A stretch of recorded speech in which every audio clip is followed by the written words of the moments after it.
മുഖ്യമന്ത്രി കമൽനാഥ് ഒരു രാജ്യസഭാ സീറ്റ് പോലും കിട്ടാതെ കോൺഗ്രസിൽ നിന്നും പടിയിറങ്ങുമ്പോൾ ജയസാധ്യതയുള്ള 3 സീറ്റുകൾ കുടുംബത്തിനായി മാറ്റിവെച്ചിരിക്കുകയാണ്. കോൺഗ്രസ് മുൻ അധ്യക്ഷ സോണിയാഗാന്ധി ലോക്സഭാ തെരഞ്ഞെടുപ്പിന്റെ തിരക്കിൽ നിന്ന് മാറി രാജ്യസഭയിലെത്താൻ സാധ്യതയുണ്ട്. രാജസ്ഥാനിൽ ഒഴിവു വരുന്ന സീറ്റിൽ നിന്ന് സോണിയയെ രാജ്യസഭയിലെത്തിക്കാനാണ് പാർട്ടി നേതൃത്വം ആലോചിക്കുന്നത്. നിലവിൽ സോണിയയുടെ മണ്ഡലമായ യുപിയിലെ റായ്ബറേലിയിൽ നിന്ന് മകളും പാർട്ടി ജനറൽ സെക്രട്ടറിയുമായ പ്രിയങ്ക ഗാന്ധി ലോക്സഭയിലേക്ക് മത്സരിച്ചേക്കും. അങ്ങനെയാണെങ്കിൽ പ്രിയങ്കയുടെ ആദ്യ തെരഞ്ഞെടുപ്പാകുമിത്. 2006 മുതൽ സോണിയയാണ് ലോക്സഭയിൽ റായ്ബറേലിയെ പ്രതിനിധാനം ചെയ്യുന്നത്. ആരോഗ്യ പ്രശ്നങ്ങളുള്ള സാഹചര്യത്തിൽ ലോക്സഭാ തെരഞ്ഞെടുപ്പിൽ നിന്ന് വിട്ടുനിൽക്കാൻ 77-കാരിയായ സോണിയ ആഗ്രഹം പ്രകടിപ്പിച്ചതായിട്ടാണ് റിപ്പോർട്ടുകൾ പറയുന്നത്. 2019 കോൺഗ്രസിന്റെ പ്രകടനം ദയനീയമായിരുന്നിട്ടും രാഹുൽ ഗാന്ധി അമേഠിയിൽ തോറ്റിട്ടും റായ്ബറേലി നിലനിർത്താൻ സോണിയയ്ക്ക് കഴിഞ്ഞിരുന്നു. തെരഞ്ഞെടുപ്പ് രാഷ്ട്രീയത്തിലേക്ക് പ്രവേശനത്തിനൊരുങ്ങുന്ന പ്രിയങ്കയെ സംബന്ധിച്ചിടത്തോളം റായ്ബറേലി സുരക്ഷിത മണ്ഡലമാകുമെന്നാണ് വിലയിരുത്തൽ. 1950 മുതൽ കോൺഗ്രസിന്റെ കോട്ടയായ ഈ സീറ്റ് ആദ്യമായി പ്രതിനിധാനം ചെയ്തത് പ്രിയങ്കയുടെ മുത്തച്ഛൻ ഫിറോസ് ഗാന്ധിയാണ്.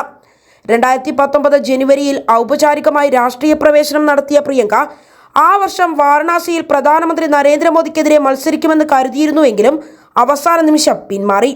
അന്ന് പാർട്ടിയെ നയിച്ചിരുന്ന രാഹുൽ ഗാന്ധി ഉത്തർപ്രദേശിൽ കോൺഗ്രസിനെ പുനരുജ്ജീവിപ്പിക്കാനുള്ള ദൗത്യം പ്രിയങ്കയെ ഏൽപ്പിക്കുകയും ചെയ്തു.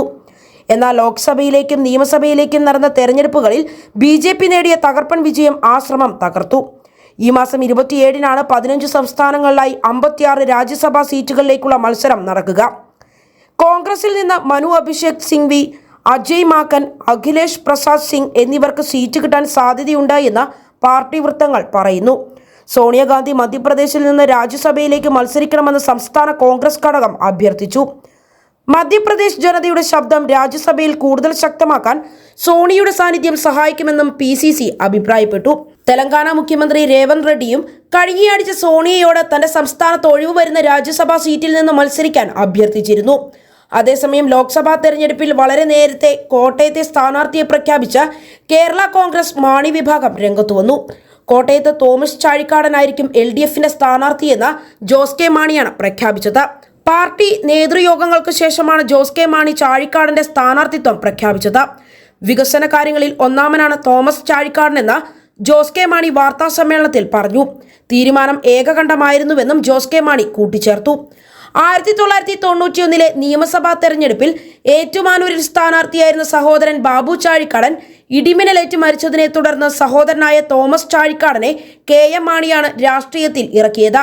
1991, 1996, 2001, 2006 തെരഞ്ഞെടുപ്പുകളിൽ തുടർച്ചയായി നിയമസഭാംഗമായിരുന്നു തോമസ് ചാഴിക്കാടൻ. 2011 2016 നിയമസഭാ തെരഞ്ഞെടുപ്പുകളിൽ തോൽവി വരിച്ചു.